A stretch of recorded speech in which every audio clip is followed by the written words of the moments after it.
یہ منظر ہے اسلام آباد سے آگے ایک خوبصورت سے علاقے حویلیہ میں موجود کاظمی ویلاز کا، جہاں رات کے 12 بجے صرف ایک کمرہ روشن تھا۔ اوئے کوئی فلم دیکھیں، اس نے اپنا فیورٹ مشغلہ پیش کیا تھا۔ اف ہو ولی یار، تمہیں فلمز کے علاوہ اور کچھ نہیں ملتا کیا؟ نہیں، تم ہی کچھ بتا دو پھر۔ اس نے تکیے سے سر اٹھایا تھا، بوری بڑی بڑی آنکھیں جن پر گھنی غمدار پلکیں تھیں، بربڑا سفید چہرے، ستواں ناک، گلابی لب جس کے اوپر اس کا قاتلانہ تل اسے مزید پرکشش بناتا تھا، لمبے برے بال جو اس وقت اس کی پشت پر بکھرے ہوئے تھے۔ بلا شبہ وہ بے حد حسین تھی۔ اسے دیکھ کر ایک لمحے کو وشما تھم سی گئی تھی۔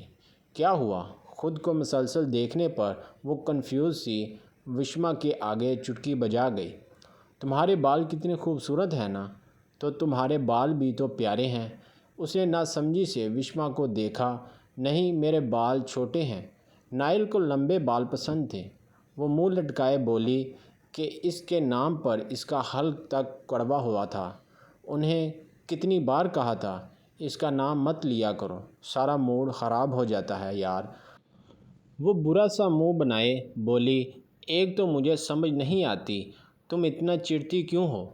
اس سے اب تو ویسے بھی وہ یہی اس حویلی میں آ رہے ہیں، پھر تم کیسے رہو گی؟ ہاں تو وہ کون سا یہاں ہمیشہ کے لیے آ رہے ہیں، مہمان ہی ہیں، نہ ایک دو دن برداشت کر سکتی ہوں۔ مگر تم جانتی ہو مجھے وہ خڑوس بالکل برداشت نہیں ہے، ہر وقت صرف لڑتے ہی رہتے ہیں۔ وہ ہنوز عجیب عجیب منہ بنا کر کہہ رہی تھی۔ ضروری تو نہیں ہے وہ اب بھی ایسے ہی ہوں، ہم نے تو 4 سال سے اسے دیکھا تھا، ہو سکتا ہے اب چینج ہو گیا ہو۔ اس کا ذکر کرتے ہوئے وشما کے چہرے کی چمک ہمیشہ ہی الگ ہوتی تھی۔ چلو دیکھ لیتے ہیں، امریکہ کی ہوا نے کچھ بدلا ہے جناب میں یا مزید خڑوس بنا دیا ہے؟ وشما کا موڈ بگڑتے دیکھ وہ مسکرا کر بولی، ٹھیک ہے بابا دیکھ لینا، اب جلدی سے مووی لگاؤ۔ وشما کے کہنے پر وہ آنکھیں چھوٹی کیے اسے دیکھنے لگی۔ گزارا تو تمہارا بھی نہیں ہے موویز کے بغیر، لیکن بدنام تم سب نے ولیہ کاظمی کو کیے رکھا ہے۔ ہاں ہاں ہاں، کیونکہ تم جیسا کریز ہمیں پھر بھی نہیں ہے۔ مزہ تو جب آئے گا جب تمہارا شوہر کو موویز سے سخت قسم کی چڑ ہو، جیسے تمہیں نائل سے ہے۔ کہتے کہتے اس نے کہکا لگایا تھا، جس پر ولیہ نے ایک تکیہ اٹھا کر اسے مارا تھا۔ میں ایسا شوہر ڈھونڈوں گی جسے میرے ساتھ ساتھ میری پسند اور ناپسند کا بھی خیال ہو۔ ایک آدھ اسے کہہ کر وہ لیپ ٹاپ پر مووی آن کر گئی تھی۔ امریکہ میں جہاں اس وقت صبح کے 10 بج رہے تھے اور اس کے سب دوست یونیورسٹی کے لیے جا چکے تھے، وہاں ایک شخص ٹریڈ میل پر فاسٹ سپیڈ پر تقریباً 1 گھنٹے سے دور رہا تھا۔ 6 فٹ کے قریب قد، گہری سرمائی آنکھیں، کھڑی مغرور ناک، کانوں تک آتے کالے سیاہ بال، مناسب بیئرڈ، کشادہ پیشانی جو اس وقت پسینے سے شرابو تھی۔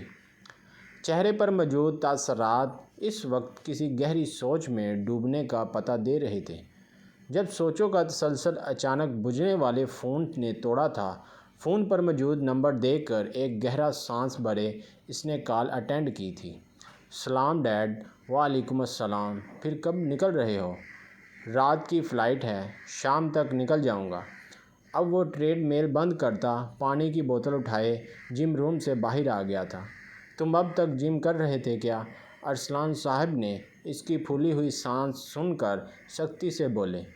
کم آن ڈیڈ، ہمارے یہاں صرف 10 بجے ہیں۔ آپ بتائیں سوئے کیوں نہیں؟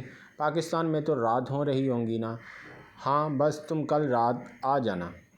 یہی سوچ کر نیند ہی نہیں آئی۔ اپنے باپ کی محبت پر بے ساختہ اس کے لب مسکرائے تھے۔ چلیں پھر اب سو جائیں، کل ملیں گے۔ ٹھیک ہے، خدا حافظ۔ کال بند ہوتے ہی اس نے کچن میں جا کر اپنے لیے جوس نکالا تھا، جب کوئی فلیٹ کا دروازہ کھول کر اندر داخل ہوا۔ ہائے برو، اس کی آواز سننے سے پہلے ہی وہ سمجھ چکا تھا کہ یہ صرف موصب ہو سکتا تھا۔ کہاں تھے؟ اس نے آتے ہی سختی سے پوچھا تھا۔ رات کو جیمی نے مووی نائٹ رکھی تھی، وہی تھا آئندہ مجھے یہ بات بھی اچھی طرح سے پتہ ہے تجھے موویز سے سخت قسم کی چڑ ہے، تو میں نے جمی سے خود تمہاری طرف سے ایکسکیوز کر لیا تھا۔ ہمیشہ کی طرح اس کی لمبی ساری تفصیل پر نائل نے ناگواری سے اسے دیکھا تھا۔ جتنا جواب ہوتا ہے اتنا دینے میں کوئی مسئلہ ہے کیا؟ اف یار، ابھی تو جمی آ رہی ہے، اس سے پلیز اس ٹون میں بات مت کرنا، موسم نے ڈرتے ڈرتے کہا تھا۔ کیا مطلب وہ یہاں آ رہی ہے؟ اس نے سامنے رکھا ٹیشو باکس کھینچ کر موسم کی طرف پھینکا تھا، جو موسم کی جگہ سامنے سے آتی جمی کے لگا تھا۔ What is this? Oh I'm sorry Jimmy, موسم تیزی سے اس کی طرف بڑھی تھی۔ It's okay darling, but it's not your mistake. اپنا جملہ کہہ کر اس نے گور کر نائل کو دیکھا تھا، جبکہ وہ ان دونوں کی مسلسل گوری خود پر محسوس کیے ان کی طرف متوجہ ہو گیا۔ تمہاری ٹائمنگ غلط تھی، جلد فری ہو جانا، پھر پیکنگ کرنی ہے، موسم سے کہہ کر وہ اپنے روم کی طرف بڑھ گیا۔ دیکھا تم نے، میری غلطی تھی کیا؟ چھوڑو یار، تمہیں پتہ تو ہے وہ کبھی اپنی غلطی نہیں مانتا۔ موسم کے کہنے پر وہ برا سا منہ بنا رہی تھی کہ موسم خود بھی دل میں اپنے اس دوست کو کوس رہا تھا جو کبھی اس کی عزت رکھ لے، ایسا ہو ہی نہیں سکتا تھا، لیکن پھر بھی وہ اس کی جان تھی۔ نائل کاظمی ایک ایسا نام تھا جو جہاں بھی قدم رکھتا تھا اپنے روکے انداز باوجود بھی لوگوں کے دلوں میں اپنا مقام بنا لیتا تھا۔ ناشتے کی ٹیبل پر ہر طرح کے لازمات سے سجائی گئی تھی۔ ٹیبل پر گھر کے تقریباً سب افراد ہی موجود تھے، سوائے اس گھر کی لاڈلی کے، جس کے بگڑنے کے پیچھے گھر کے سب سے سلجھے ہوئے شخص کا ہاتھ تھا، یعنی ہاشم کاظمی کا، جن کو یہاں کے سب لوگ دادا سائیں کے نام سے جانتے تھے۔ ان کے دو بیٹے تھے، بڑے بیٹے ارسلان کاظمی جن کی دو اولادیں تھیں، نائل کاظمی، اور زارعون کاظمی اس کے بعد آتے تھے، فرحان کاظمی جن کی ایک ہی بیٹی جو کہ کاظمی خاندان کی اکلوتی پوتی تھی، ولیہ کاظمی، اور اس کے ساتھ کاظمی ولاز میں کچھ اور افراد بھی تھے جن میں ہاشم کاظمی کی بیٹی فرحانہ اور ان کی بیٹی وشما موجود تھی، جو کہ اپنے شوہر کی وفات کے بعد اس گھر میں قیام پذیر ہو گئی تھی۔ ولیہ بیٹی ابھی تک نہیں اٹھی کیا؟ دادا صاحب نے سب پر نظر ڈراتے پوچھا تھا۔ اٹھ گئی ہے بابا سائیں، بس آتی ہوگی، سائمہ بیگم فٹ سے بولی تھی، جس پر دادا سائیں مسکرا کر سر کو گم دے گئے تھے۔ جب اس کی آواز گونجی تھی سب کو السلام علیکم، وہ یونیورسٹی کے لیے تیار سی ناشتے کی ٹیبل پر آتی سب سے پہلے دادا صاحب کے گلے میں جھولی تھی، جس پر سب نے محبت سے اس کے سلام کا جواب دیا تھا۔ بیٹھو بیٹا، ناشتہ کرو۔ جی ضرور، آپ کو لگتا ہے دادا سائیں کہ میں ناشتہ نہیں کروں گی؟ ان سے کہہ کر وہ جلدی سے اپنی کرسی سنبھال گئی۔ اور ارسلان میاں کب آ رہے ہیں آپ کے صاحبزادے؟ دادا سائیں کی بات پر اس کے تاثرات یکدم ہی بدلے تھے، جس پر سائمہ بیگم اور رباب بیگم نے ایک دوسرے کو دیکھ کر بمشکل اپنی ہنسی دبائی تھی۔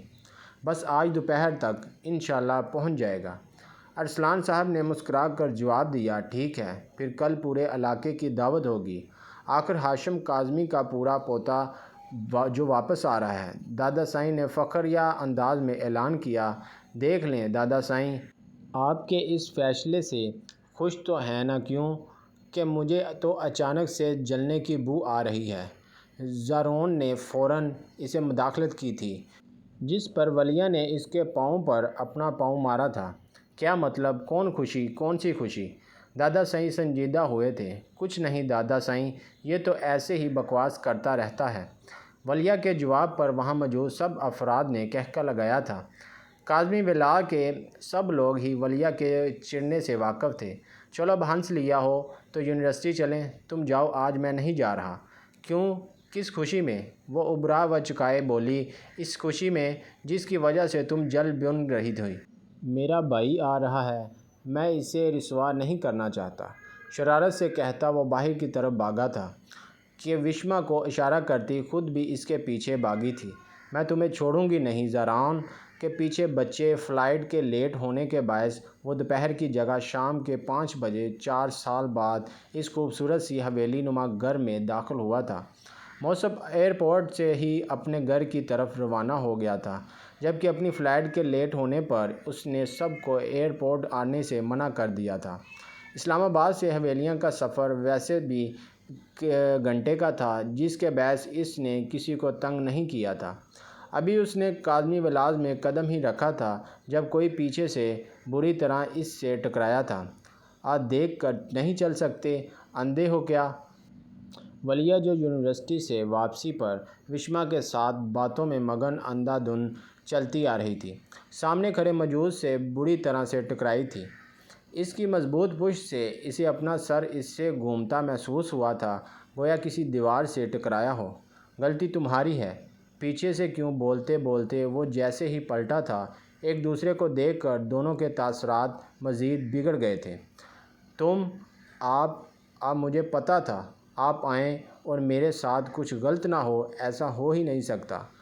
کنڈلی میں بیٹھے ہوئے ہیں، آپ میری سر کو پھوڑ دیا ہے تم نے۔ وہ اپنا سر پکڑے ناگواری سے بولی تھی کہ اس کی چلتی زبان پر نائل محض اسے دیکھ کر رہے تھے۔ "کیا غلطی تمہاری ہے؟ نظر نہیں آ رہا تھا تمہیں میں ہاں واقعی مجھے نظر نہیں آیا، مجھے کیا پتہ تھا انسان کے روپ میں ایک لوہے کی دیوار کھڑی ہے"۔ "میر نازک سا سر پھوڑ دیا"، وہ ہنوز اپنا سر مسلتی بولی رہی تھی، جبکہ ان کی بڑھتی بحث کو دیکھ کر وشما بھاگ کر اندر سے سب کو بلا لائی تھی۔ "اف ہو دیکھ رہے ہیں آپ دادا سائیں، ان کی نوک جھوک اب بھی ختم نہیں ہوئی"۔ رباب بیگم کی آواز سے وہ دونوں ان کی طرف متوجہ ہوئے تھے۔ "تائی ماں دیکھ رہی تھی، آپ آتے ہی مجھے چوٹ دے دی، یہ خود مجھ سے آ کر ٹکرائی ہے موم"۔ ان کی بحث سے ایک بار پھر سب رباب بیگم نے اپنا سر پیٹنا تھا۔ "بس کرو ولیہ بیٹا، جا کر چینج کرو، نائل ابھی آیا ہے اور تم نے لڑنا شروع کر دیا"۔ سائمہ بیگم کی ڈانٹ پر وہ برا سا منہ بنائے اندر کی طرف بڑھ گئی تھی، جبکہ نائل اب ایک ایک کر کے سب سے مل رہا تھا۔ کمرے میں آتے ہی اس نے اپنا بیگ بیڈ پر اچھالا تھا۔ "دیکھ رہے ہیں آپ اللہ میاں، یہ نائل ابھی آیا ہی ہے"، اور سب ولیہ کو بھول گئے۔ "کوئی بات نہیں، کچھ دنوں کا مہمان ہے، میں بھی اب روم سے نکلوں گی نہیں"۔ خود سے کہتی وہ وضو کی غرض سے واش روم کی طرف بڑھ گئی۔ کچھ ہی دھلے ہوئے چہرے سے کلرفل پرنٹڈ سوٹ میں باہر آتی، ریڈ دوپٹہ حجاب کی صورت میں لے کر جائے نماز بچھا گئی۔ ولیہ کاظمی ایک عادت تھی جو کہ اس گھر کے سب افراد کو پسند تھی، وہ تھی اس کی نماز کی باقاعدگی، جو وہ 7 سال کی عمر سے کرتی آ رہی تھی۔ نائل پر آیا سارا غصہ بھی وہ دعا کے ذریعے ساری شکایتیں اپنے اللہ سے لگاتی اب کافی حد تک پرسکون ہو گئی تھی۔